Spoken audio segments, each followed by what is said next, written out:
Before I investigate him, I might also tell you that the so-called believers don't make things much better. Here's this person who has come from the world looking for love, looking for acceptance. And we sweep them up into our political cliques and gangs and games. We confuse them with one language and quite another kind of behavior. So my text today introduces one. Told you I wasn't hollering, just take my time. It introduces one who understands my confusion. God. He understands your fears and your suspicions. God, who has long and successful record of promise keeping. The writer in this text shows us a God who understands our fears and reservations. And the text begins with the story of Abraham and his call to offer up his son.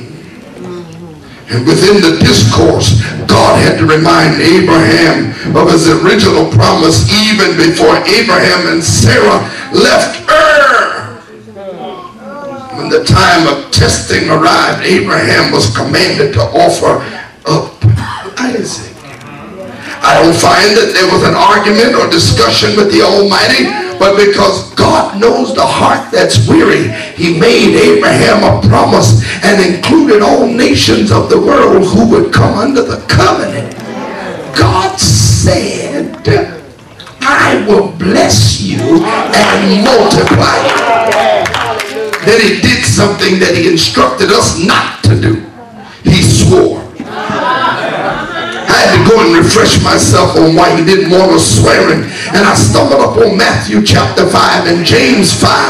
I don't own anything. I can't change anything. I didn't make anything. And heaven is the throne of God and the earth is his footstool.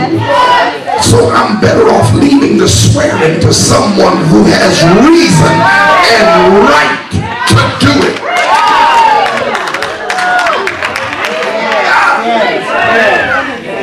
This is Thursday night. Swearing is usually done either in court or at a time of a formal governmental oath.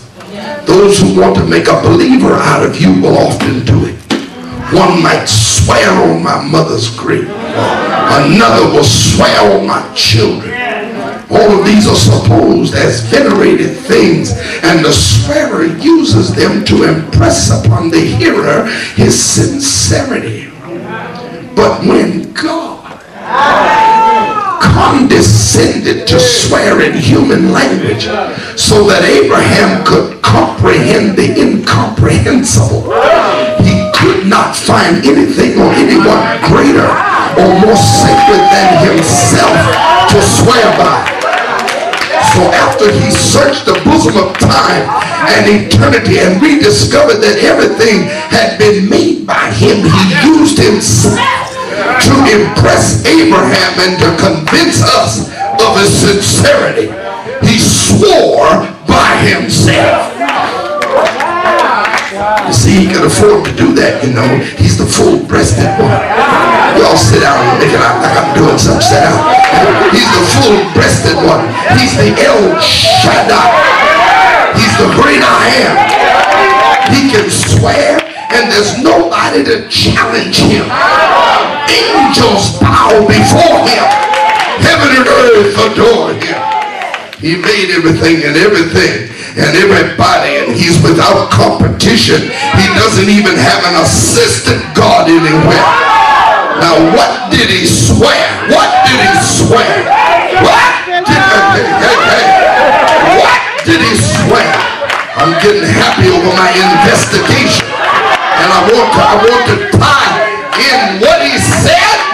I want to tie in what he said with who he is. He swore something. He swore something. He swore something. He swore something that will be vital to my existence. I can't make it without a promise because I gave up everything else. I'm like Peter who said, Lord, to whom shall we go? Thou holdest the word to eternal life. So I need to know what that swearing was all about. God says, I will bless you. Now, at first glance, this proclamation may sound vague and very general.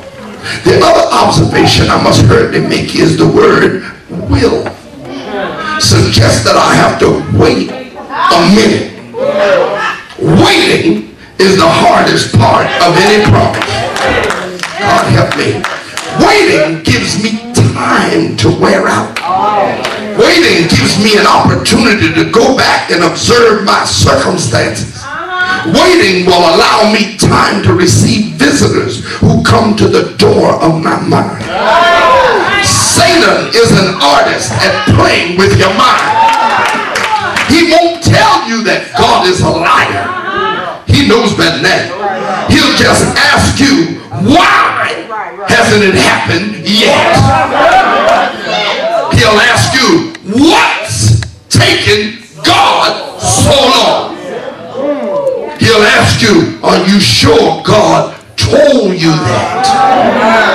And see, what I must do is have faith in God's promises and totally disregard my immediate circumstances.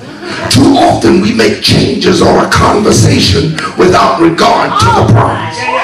The devil has a conversation with your mind, and out the window you go. Because that old dragon has fooled you out of your place of blessing. We change churches over conversations. We move too quickly in an attempt to manage our own outcome. But I came to the pulpit tonight to tell you he's able to do exceedingly and abundantly above all that you can ask or think by the power that worketh in you. So you and I are called upon to wait for the promise. Waiting is difficult, especially if we have conversations going on and circumstances not getting any better. But there is a way to wait. Waiting is done patiently, not passively, but patiently. Not without some activity within the kingdom, not without some mental gymnastics. While you wait, you must believe God. You have to exercise your mind. You must go to the gymnasium and put yourself under the weight of his glory.